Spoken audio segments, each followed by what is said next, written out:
2024년 2월 저는 캄보디아 수레군 뽀디봉 초등학교와 중학교 그리고 새로 지은 공예학교를 다녀왔습니다.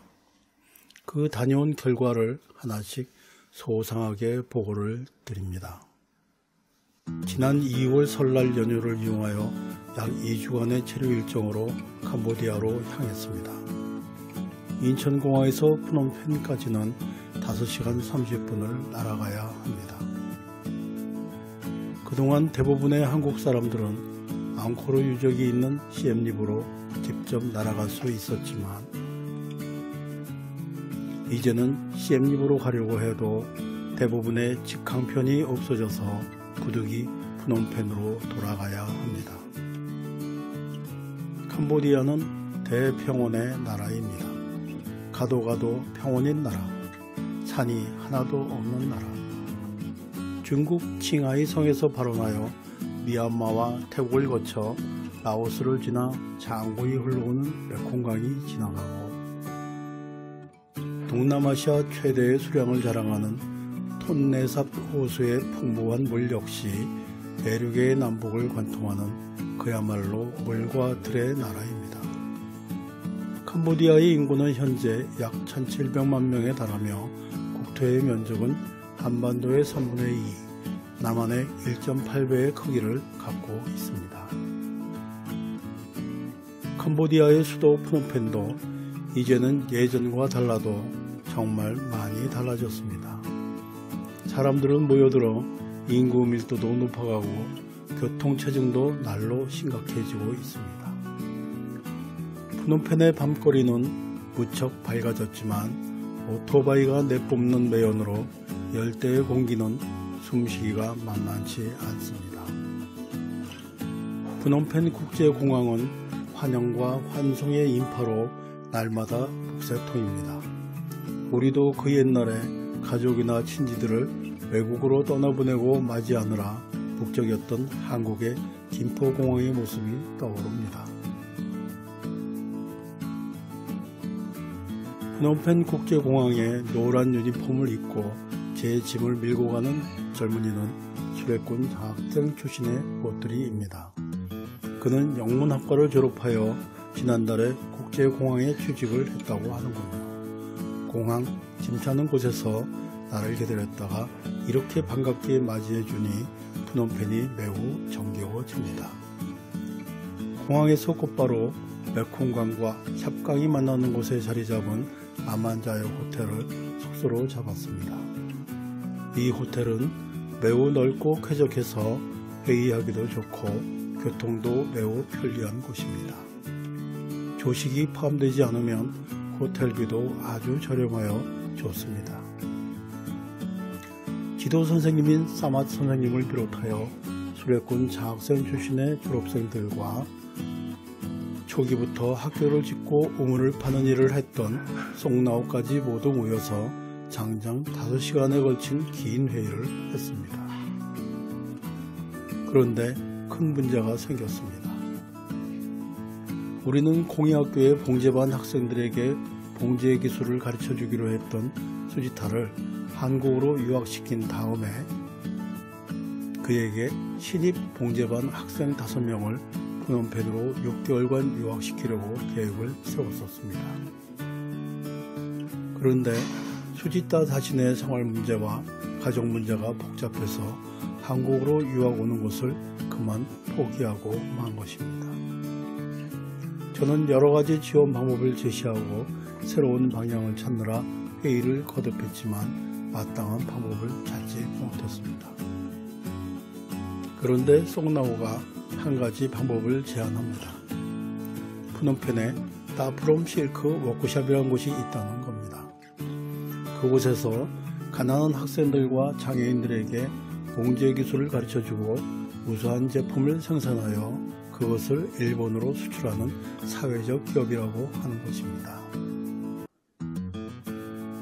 우리는 따프롬 실크 워크숍의 봉제 훈련 프로그램에 대해 더 자세하게 알아보기로 하고 5시간 반 동안의 긴 회의를 마쳐야 했습니다. 프놈펜의 밤은 깊어가는데 마음은 매우 무거워졌습니다. 지난 5년간 매일같이 계획을 세우고 지우고 했던 수레꾼 공예학교의 미래를 어떻게 하면 아름답고 예쁘면서도 실속 있게 가꾸어 나갈 수 있을까요? 아마도 잘 되겠지, 잘 될 거야, 이렇게 굳게 다짐하면서 내일은 뽀디봉 마을로 먼 길을 떠나갑니다.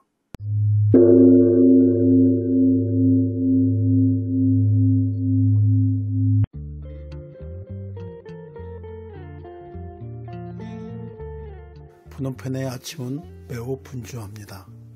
저는 아침 일찍 뽀디봉 학교가 있는 오더민제이주의 사무롱시티로 떠났습니다.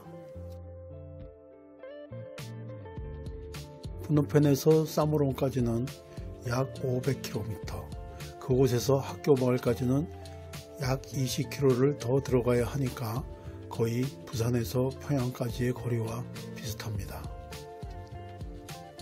이 먼 거리를 60km에서 80km 속도로 가야 하니까 시간이 참 많이 걸립니다. 몇 년 전까지만 해도 도로 사정이 형편없어서 하루 만에는 갈 수 없는 곳이었지만 이제는 아침 일찍 떠나면 저녁에는 도착할 수 있게 되었습니다. 이곳에서는 택시라고 부르는 미니버스가 사무롱까지 25불입니다. 야간 대형버스는 15불인데 비해 많이 비싼 편입니다. 그렇지만 걸리는 시간이 많이 단축되어서 좋습니다. 그러나 좁은 좌석에 다닥다닥 붙어서 가야 하니 버스보다는 많이 불편하지요. 가는 시간이 오래 걸리다 보니 중간중간에 쉬어서 간식 먹을 시간도 주고 점심시간에는 아예 20분이나 주어서 충분히 점심을 먹을 수 있습니다. 점심 가격도 8,000리엘, 우리 돈으로 환산하면 2,500원입니다. 넘는 평원을 또 달리고 달립니다. 캄보디아는 산이 없는 나라입니다. 가도 끝없이 펼쳐지는 그야말로 대평원의 나라입니다. 아침 8시 반에 출발해서 사무롱에 도착하니 오후 5시 20분이었습니다. 장장 9시간이 걸리는 대장정입니다. 이 택시를 탄 저도 저이지만 미니버스를 운전하는 나이 지긋한 할아버지 기사가 더 대단합니다. 사무롱에 도착하니 저를 픽업해줄 소리아 교장이 아직 도착하지 않았습니다. 저는 이때다 싶게 9시간의 피로를 꼬치 하나를 들고 시원한 맥주 한 잔으로 말끔하게 씻습니다. 그리고 20km의 마지막 비포장도로를 달려 드디어 뽀디봉 마을에 도착했습니다. 푸놈펜에서 학교까지 총 10시간이 걸리는군요. 제가 왔다고 학교 선생님들이 모여서 이렇게 환영을 해주는군요.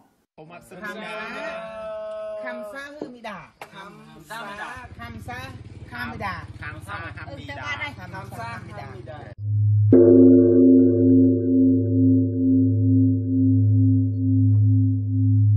뽀디봉 마을에서의 첫날입니다.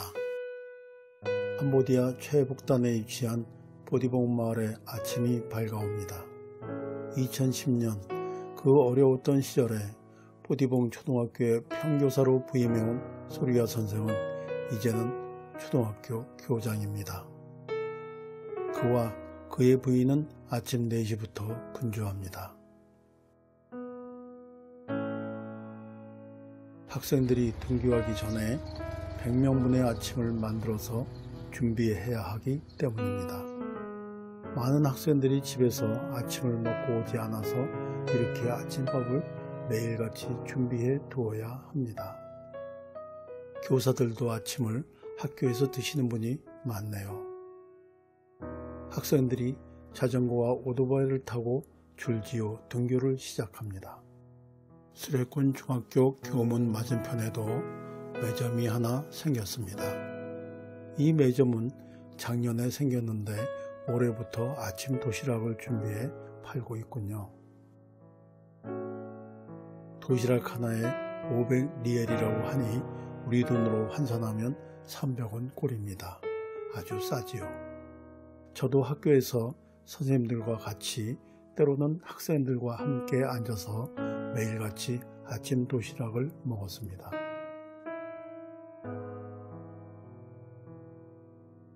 그 옛날에는 굶고 다니던 선배 학생들하고는 풍경이 많이 달라졌습니다. 어쨌든 교장 선생님과 그의 부인이 만들어준 아침밥을 먹고 있는 학생들의 모습이 매우 정겹기만 합니다. 아침을 먹고 나서 공예학교에 들려보니 해결해야 할 문제가 하나둘이 아니었습니다. 말하자면 겉만 예쁘다고나 할까요? 내부 인테리어를 해야만 했습니다. 시멘트만으로 바닥을 마감시킨 이 상태는 꼭 공사를 하다가 중단한 모습과 같아 보였습니다. 그래서 교무실이자 사무실 그리고 훗날 전시실로 사용될 공간 바닥부터 우선적으로 예쁜 타일을 깔기로 결정을 했습니다. 면적을 재고 견적을 산출하기 시작했습니다. 그런 다음 사무롱 시내에 나가서 공사에 필요한 자재들을 구입하고 돌아왔습니다. 그로부터 무려 열흘 동안이나 계속되는 제법 큰 공사가 시작되었습니다. 트럭으로 모래가 들어오고 타일과 시멘트가 배달되어 왔습니다. 마을에 살고 있으며 학교 학부형이기도 한 뜨리씨와 소폰씨가 공사를 맡기로 했습니다. 특히 뜨리씨는 그야말로 다재다능 못하는 것이 없는 기술자 중에 기술자였습니다. 이 공예학교 교실 바닥이 어떻게 이쁘게 변하는지는 다음 편에서 보여드리도록 하겠습니다. 늘 말씀드리는 것이지만 그야말로 쓰레기와 모래먼지로 가득했던 학교 운동장이 푸른 야자나무와 초록의 들판으로 변해가고 그곳에서 자유롭게 뛰어노는 머나먼 이국의 아이들을 보는 일은 참으로 즐겁고 기쁜 일이 아닐 수 없습니다. 이번에 세워지는 수레꾼 공예학교는 이 어린 학생들에게 또 다른 미래의 세상을 열어주리라 확신합니다.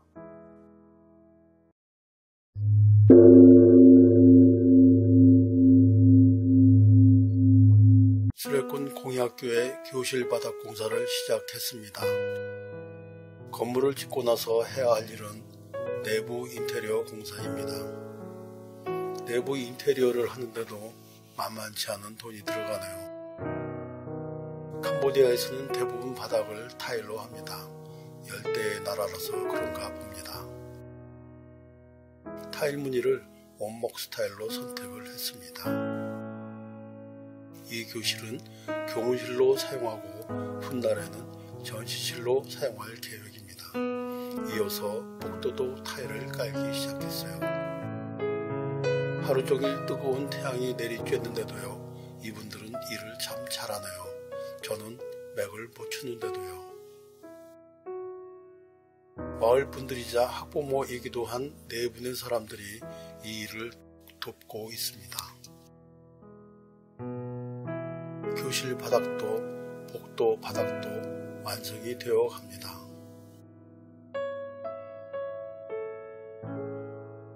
한편 야외에서는 나무 먼지가 많이 나는 목공 작업을 위해 5개의 목공실도 짓기 시작했습니다. 지붕도 씌우고 바닥도 평평하게 해서 먼지가 많이 나는 작업은 야외에서 할 수 있게 하는 작업입니다. 이렇게 공예학교의 내외부 공사를 하는 동안에 어느 목공 조각가가 학교에서 멀지 않은 곳에 살고 있다는 반가운 소식을 듣고 그를 찾아가고 있습니다. 그는 싹 한 달에서 조각학교를 나온 뛰어난 목공예가였습니다. 이렇게 실력 있는 목공예가가 오지 중에 오지에 있는 우리 학교에서 자동차로 불과 20분이면 갈 수 있는 곳에 살고 있다니요. 정말 행운입니다. 그토록 노심초사하면서 찾아다녔던 목공예가가 바로 촛불 아래에 있다니 믿겨지지 않습니다. 그의 작업 중인 미완성인 작품들도 둘러보았습니다. 정말 이 정도의 실력이면 우리 학교의 학생들을 충분히 가르칠 수 있다고 판단했습니다. 우리는 그에게 오는 9월부터 우리 학생들에게 목공예 조각을 가르쳐 주기를 부탁드렸고 그는 그렇게 하기로 약속을 했습니다. 돌아오는 발길이 가벼우니 노을이 더욱 아름답군요. 지난 5년 동안 묵어있던 체증이 모두 사라지는 순간이었습니다.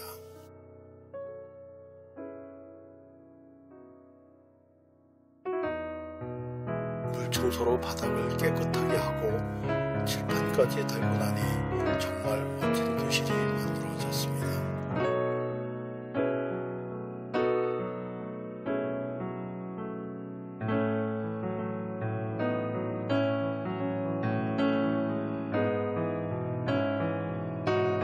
수료권 보디봉 공예학교의 개교까지는 정말 해야 할 일이 많군요. 그러나 하나씩 차질 없이 준비해 나가겠습니다.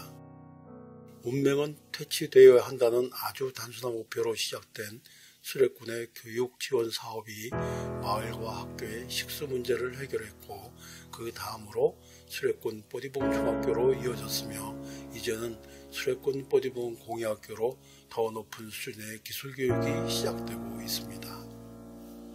가난하고 헐벗어 오갈 데 없는 사람들이 모여있던 곳 보디봉 마을이 이제는 모도민제이 주에서 가장 멋진 배움의 터전으로 자리 잡아가고 있습니다. 붓다의 가르침의 핵심은 지혜와 자비입니다. 지혜를 닦아서 자비를 실천하라는 가르침이지요. 자비를 다루는 수레꾼은 이름 그대로 자비를 싣고 머나먼 땅 캄보디아에서 실천하고 있습니다. 여러분께서도 수레꾼 보디봉 공예학교가 어떻게 미래를 개척해 나가는지 늘 보살펴 주시기 바랍니다.